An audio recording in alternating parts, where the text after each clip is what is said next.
Mr. President, Mr. Secretary General, distinguished delegates, ambassadors, and world leaders, 7 decades of history have passed through this hall in all of their richness and drama. Where I stand, the world has heard from presidents and premiers at the height of the Cold War. We have seen the foundation of nations. We have seen the ringleaders of revolution. We have beheld saints who inspired us with hope, rebels who stirred us with passion, and heroes who emboldened us with courage, all here to share plans, proposals, visions, and ideas on the world's biggest stage. Like those who met us before, our time is one of great contests, high stakes, and clear choices. The essential divide that runs all around the world and throughout history is once again thrown into stark relief. It is the divide between those whose thirst for control deludes them into thinking they are destined to rule over others, and those people and nations who want only to rule themselves. I have the immense privilege of addressing you today as the elected leader of a nation that prizes liberty, independence, and self-government above all. The United States, after having spent over $2.5 trillion since my election to completely rebuild our great military, is also by far the world's most powerful nation. Hopefully, it will never have to use this power. Americans know that in a world where others seek conquest and domination, our nation must be strong in wealth, in might, and in spirit. That is why the United States vigorously defends the traditions and customs that have made us who we are.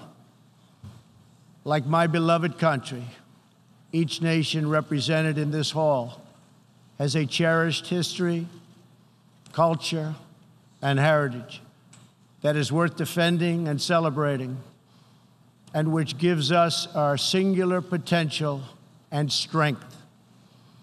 The free world must embrace its national foundations. It must not attempt to erase them or replace them.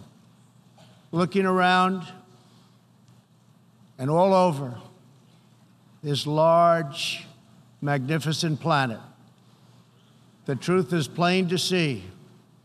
If you want freedom, take pride in your country. If you want democracy, hold on to your sovereignty. And if you want peace, love your nation. Wise leaders always put the good of their own people and their own country first. The future does not belong to globalists. The future belongs to patriots. The future belongs to sovereign and independent nations who protect their citizens, respect their neighbors, and honor the differences that make each country special and unique. It is why we in the United States have embarked on an exciting program of national renewal. In everything we do, we are focused on empowering the dreams and aspirations of our citizens. Thanks to our pro-growth economic policies, our domestic unemployment rate reached its lowest level in over half a century. Fueled by massive tax cuts and regulations cuts, jobs are being produced at a historic rate. 6 million Americans have been added to the employment rolls in under 3 years. Last month, African American, Hispanic American, and Asian American unemployment reached their lowest rates ever recorded.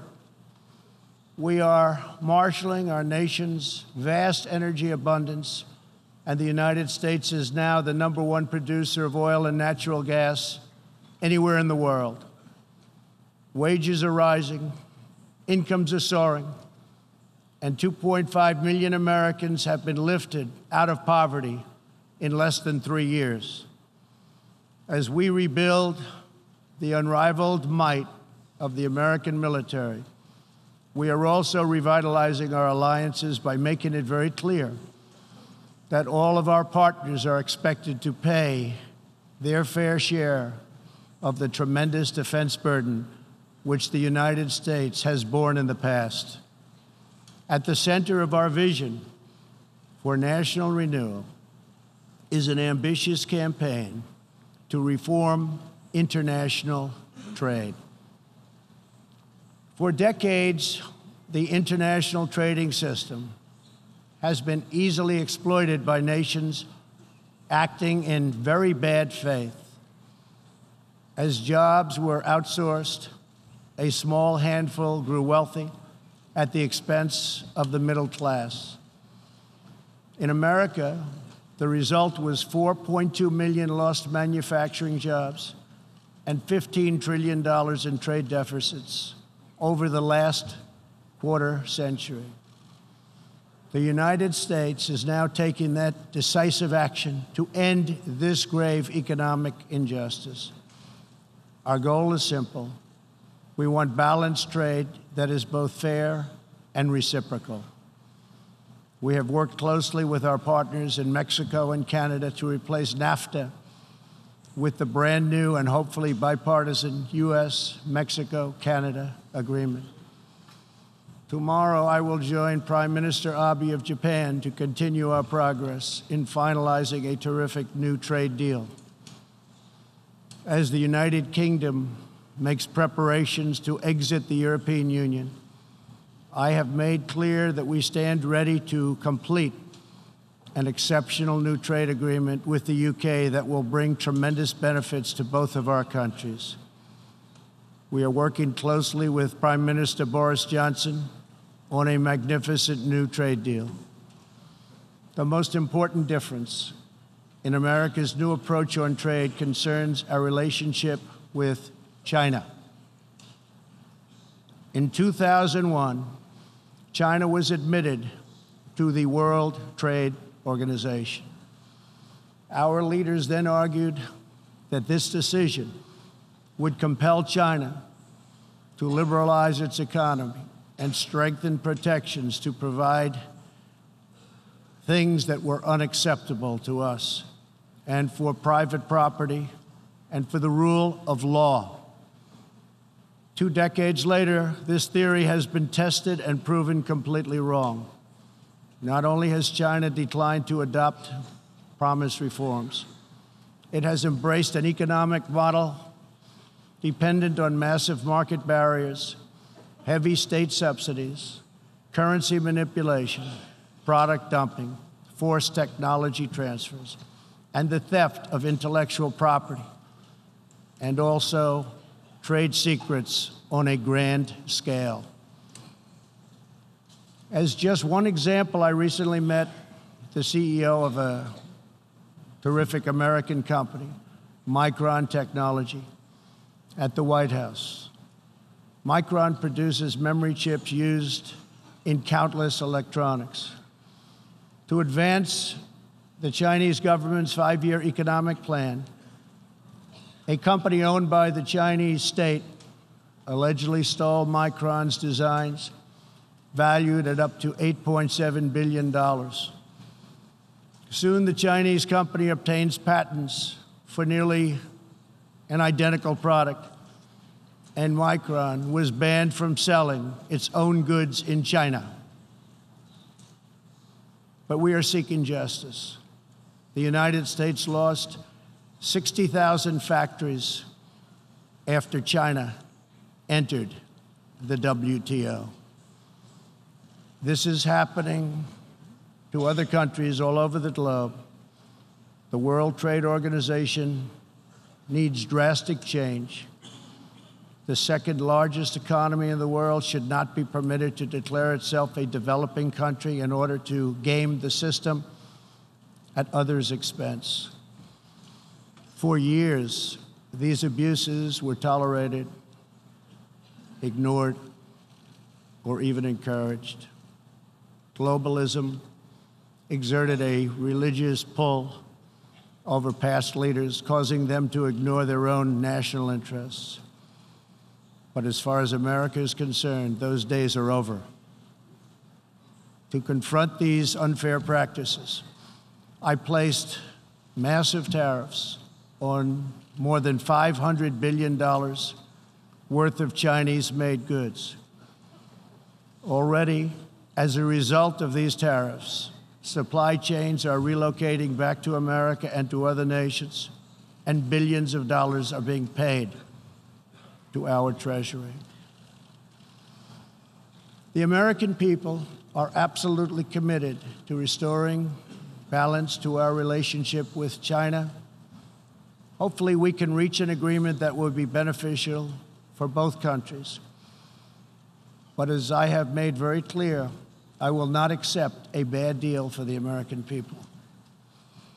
As we endeavor to stabilize our relationship, we're also carefully monitoring the situation in Hong Kong. The world fully expects that the Chinese government will honor its binding treaty made with the British and registered with the United Nations, in which China commits to protect Hong Kong's freedom, legal system, and democratic ways of life. How China chooses to handle the situation will say a great deal about its role in the world in the future. We are all counting on President Xi as a great leader. The United States does not seek conflict with any other nation. We desire peace, cooperation, and mutual gain with all. But I will never fail to defend America's interests. One of the greatest security threats facing peace-loving nations today is the repressive regime in Iran. The regime's record of death and destruction is well known to us all. Not only is Iran the world's #1 state sponsor of terrorism, but Iran's leaders are fueling the tragic wars in both Syria and Yemen. At the same time, the regime is squandering the nation's wealth and future in a fanatical quest for nuclear weapons and the means to deliver them. We must never allow this to happen. To stop Iran's path to nuclear weapons and missiles, I withdrew the United States from the terrible Iran nuclear deal, which has very little time remaining, did not allow inspection of important sites, and did not cover ballistic missiles. Following our withdrawal, we have implemented severe economic sanctions on the country.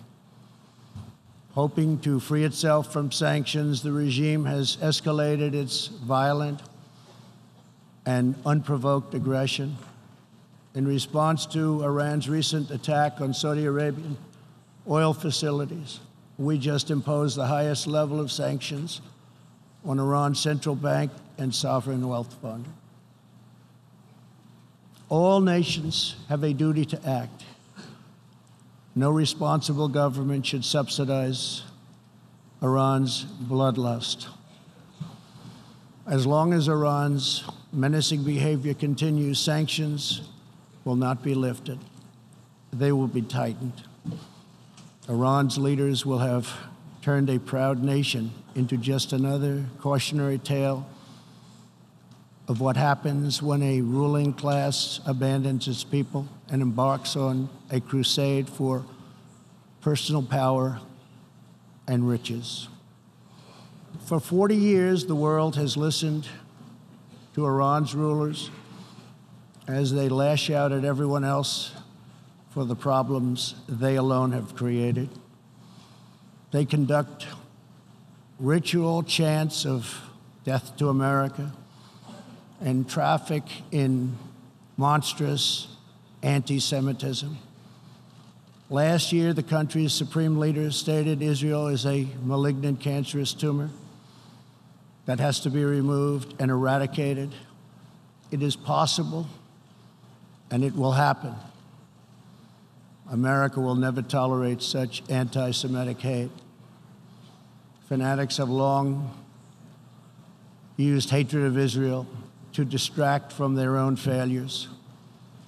Thankfully, there is a growing recognition in the wider Middle East that the countries of the region share common interests in battling extremism and unleashing economic opportunity. That is why it is so important to have full, normalized relations between Israel and its neighbors. Only a relationship built on common interests, mutual respect, and religious tolerance can forge a better future. Iran's citizens deserve a government that cares about reducing poverty, ending corruption, and increasing jobs, not stealing their money to fund and massacre abroad and at home. After 4 decades of failure, it is time for Iran's leaders to step forward and to stop threatening other countries and focus on building up their own country. It is time for Iran's leaders to finally put the Iranian people first. America is ready to embrace friendship with all who genuinely seek peace and respect. Many of America's closest friends today were once our greatest foes. The United States has never believed in permanent enemies. We want partners, not adversaries. America knows that while anyone can make war, only the most courageous can choose peace.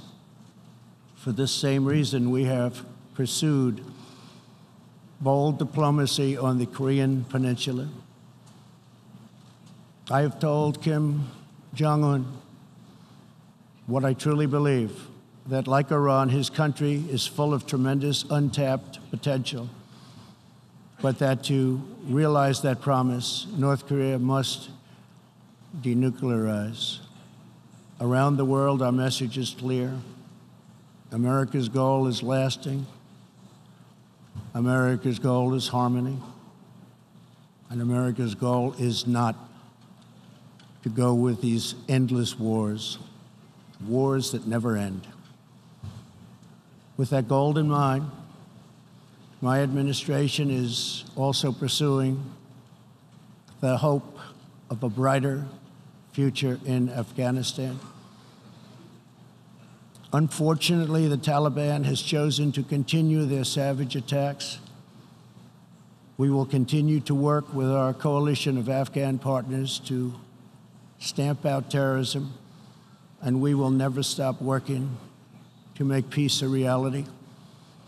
Here in the Western Hemisphere, we are joining with our partners to ensure stability and opportunity all across the region. In that mission, one of our most critical challenges is illegal immigration, which undermines prosperity, rips apart societies, and empowers ruthless criminal cartels. Mass illegal migration is unfair, unsafe, and unsustainable for everyone involved. The sending countries and the depleted countries, and they become depleted very fast, but their youth is not taken care of, and human capital goes to waste. The receiving countries are overburdened with more migrants than they can responsibly accept, and the migrants themselves are exploited, assaulted, and abused by vicious coyotes. Nearly 1/3 of women who make the journey north to our border are sexually assaulted along the way. Yet here in the United States and around the world, there is a growing cottage industry of radical activists and non-governmental organizations that promote human smuggling. These groups encourage illegal migration and demand erasure of national borders. Today, I have a message for those open border activists who cloak themselves in the rhetoric of social justice. Your policies are not just. Your policies are cruel and evil. You are empowering criminal organizations that prey on innocent men, women, and children. You put your own false sense of virtue before the lives, well-being, and countless innocent people. When you undermine border security, you are undermining human rights and human dignity. Many of the countries here today are coping with the challenges of uncontrolled migration. Each of you has the absolute right to protect your borders. And so, of course, does our country. Today, we must resolve to work together to end human smuggling, end human trafficking, and put these criminal networks out of business for good. To our country, I can tell you sincerely, we are working closely with our friends in the region, including Mexico, Canada, Guatemala, Honduras, El Salvador, and Panama, to uphold the integrity of borders and ensure safety and prosperity for our people. I would like to thank President López Obrador of Mexico for the great cooperation we are receiving and for right now putting 27,000 troops on our southern border. Mexico is showing us great respect, and I respect them in return. The U.S., we have taken very unprecedented action to stop the flow of illegal immigration. To anyone conducting crossings of our border illegally, please hear these words. Do not pay the smugglers. Do not pay the coyotes. Do not put yourself in danger. Do not put your children in danger, because if you make it here, you will not be allowed in. You will be promptly returned home. You will not be released into our country. As long as I am President of the United States, we will enforce our laws and protect our borders. For all of the countries of the Western Hemisphere, our goal is to help people invest in the bright futures of their own nation. Our region is full of such incredible promise, dreams waiting to be built, and national destinies for all.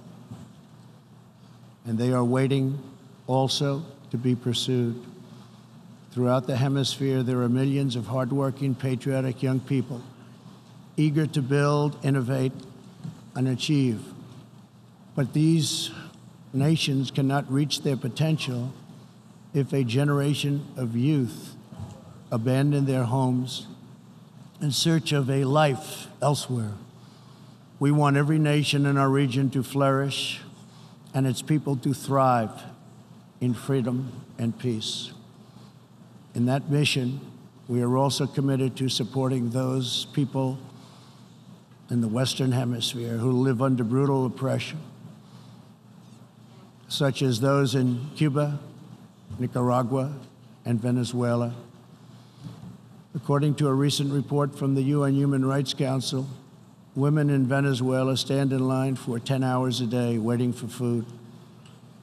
Over 15,000 people have been detained as political prisoners. Modern-day death squads are carrying out thousands of extrajudicial killings. The dictator Maduro is a Cuban puppet, protected by Cuban bodyguards, hiding from his own people, while Cuba plunders Venezuela's oil wealth to sustain its own corrupt communist rule. Since I last spoke in this hall, the United States and our partners have built a historic coalition of 55 countries that recognize the legitimate government of Venezuela. To the Venezuelans trapped in this nightmare, please know that all of America is united behind you. The United States has vast quantities of humanitarian aid ready and waiting to be delivered. We're watching the Venezuela situation very closely. We await the day when democracy will be restored, when Venezuela will be free, and when liberty will prevail throughout this hemisphere. One of the most serious challenges our countries face is the specter of socialism. It's the wrecker of nations and destroyer of societies. Events in Venezuela remind us all that socialism and communism are not about justice. They are not about equality. They are not about lifting up the poor. And they are certainly not about good of the nation. Socialism and communism are about one thing only: power for the ruling class.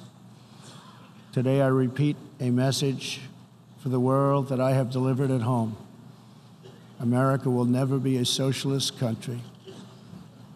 In the last century, socialism and communism killed 100 million people. Sadly, as we see in Venezuela, the death toll continues in this country. These totalitarian ideologies, combined with modern technology, have the power to excise new and disturbing forms of suppression and domination. For this reason, the United States is taking steps to better screen foreign technology and investments, and to protect our data and our security. We urge every nation present to do the same. Freedom and democracy must be constantly guarded and protected, both abroad and from within. We must always be skeptical of those who want conformity and control. Even in free nations, we see alarming signs and new challenges to liberty. A small number of social media platforms are acquiring immense power over what we can see and over what we are allowed to say. A permanent political class is openly disdainful, dismissive, and defiant of the will of the people. A faceless bureaucracy operates in secret and weakens democratic rule.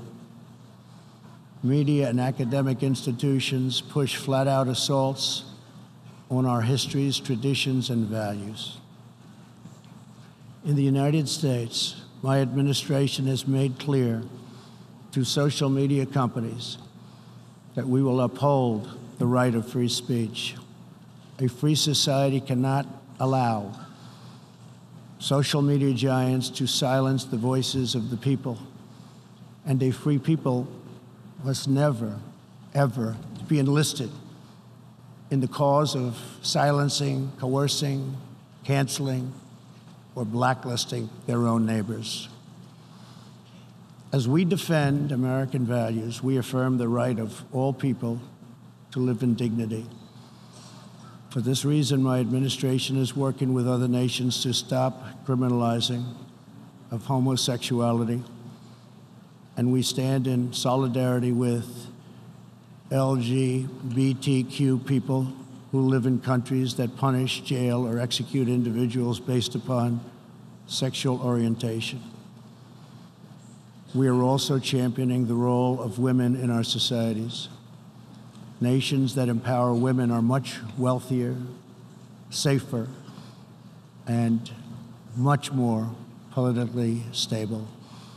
It is therefore vital not only to a nation's prosperity, but also is vital to its national security to pursue women's economic development. Guided by these principles, my administration launched the Women's Global Development and Prosperity Initiatives. The WGDP is the first ever government-wide approach to women's economic empowerment, working to ensure that women all over the planet have the legal right to own and inherit property, work in the same industries as men, travel freely, and access credit and institutions. Yesterday, I was also pleased to host leaders for a discussion about an ironclad American commitment protecting religious leaders and also protecting religious freedom. This fundamental right is under growing threat around the world. Hard to believe, but 80% of the world's population lives in countries where religious liberty is in significant danger or even completely outlawed. Americans will never fire or tire in our effort to defend and promote freedom of worship and religion. We want and support religious liberty for all. Americans will also never tire of defending innocent life. We are aware that many United Nations projects have attempted to assert a global right to taxpayer-funded abortion on demand, right up until the moment of delivery.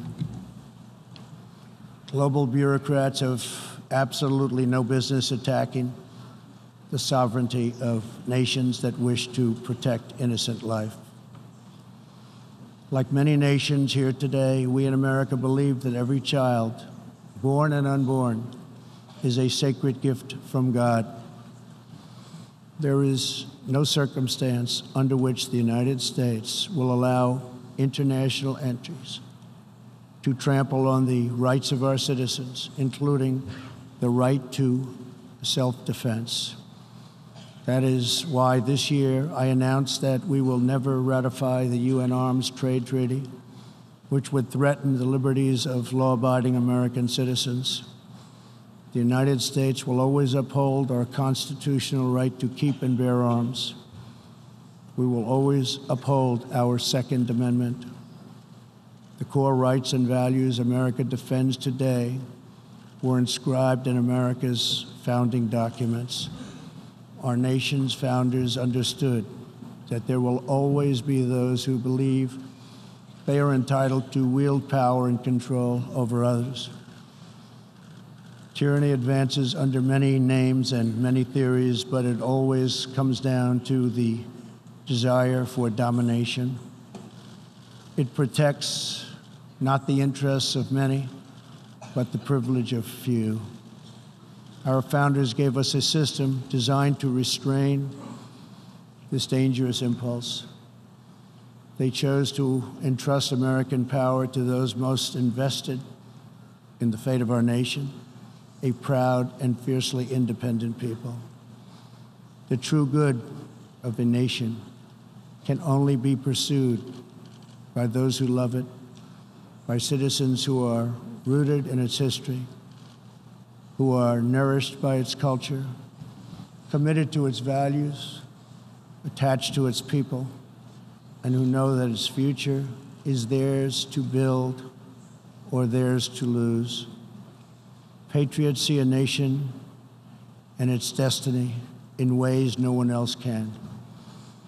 Liberty is only preserved, sovereignty is only secured, democracy is only sustained, greatness is only realized by the will and devotion of patriots. In their spirit is found the strength to resist oppression, the inspiration to forge legacy, the goodwill to seek friendship, and the bravery to reach for peace.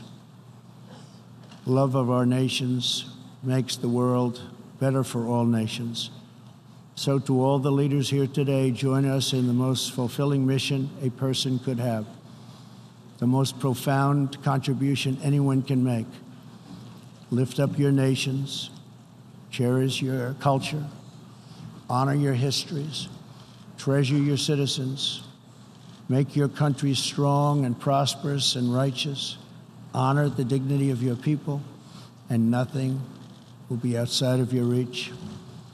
When our nations are greater, the future will be brighter, our people will be happier, and our partnerships will be stronger. With God's help, together we will cast off the enemies of liberty and overcome the oppressors of dignity. We will set new standards of living and reach new heights of human achievement. We will rediscover old truths, unravel old mysteries, and make thrilling new breakthroughs. And we will find more beautiful friendship and more harmony among nations than ever before.